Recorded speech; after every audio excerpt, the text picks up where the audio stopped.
Assalamu alaikum wa rahmatullahi wa barakatuh. Ibn Abbas, may Allah be pleased with him, narrated, the Prophet sallallahu alaihi wasallam was the most generous of all people, and he used to become more generous in Ramadan when Jibreel alayhi salam met him.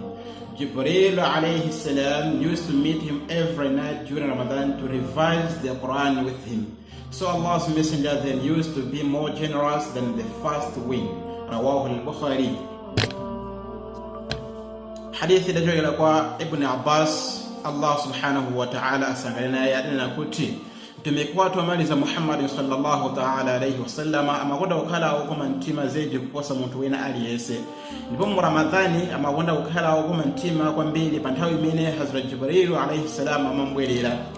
Hazrat Jibril alayhi salam amambwelera mtumiki Muhammad sallallahu alayhi wasallama usiku wa siku lose mwezi wa Ramadhani kuzamulengera Qur'ani mubweleza choncho mtumiki Muhammad sallallahu alayhi wasallama amagonda ukhala wafuwa ntima kuposa kampepo kayaziyazi. Hadithi imene yakupezeka mu Bukhari.